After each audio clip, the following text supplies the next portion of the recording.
wala kang sa ulo at ang sa ulo mo lang ay suratul ikhlas, walang problema.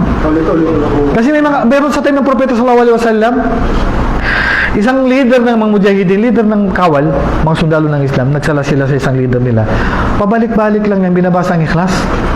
Allahu Akbar, suratul maghrib, suratul maghrib sa unang raka, qul huwallahu ahad, pangalawang raka, qul huwallahu ahad. Pagdating ng isya, qul huwallahu ahad, yung mga tingin ng mga sahaba sa likod, anong klaseng po? Imam, puro oo. Sabi ng mga sahaba, bakit yung imam natin puro ikhlas? Wala na ba sa ulo yan? Hanggat sa time na yun na sila ay naglalakbay. Siyempre mahabang panahon yun. Kasi sa labanan. Paglalakbay, malayong maglalakad yan. Siyempre hindi sila makapagintip, makabalik lang sa propeta sallallahu alaihi wasallam. Kasi hindi naman sila makapagtanong. Ang pinagtatanungan talaga nila, ang propeta sallallahu alaihi wasallam.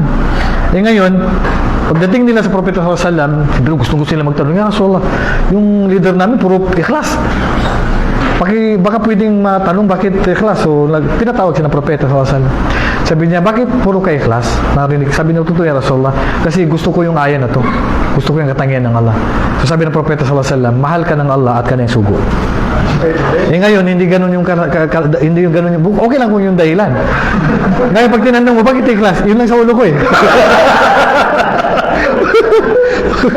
Baka mamaya, mapalitan ka ng pangalan. Oh, nandiyan na si Imam Ikhlas.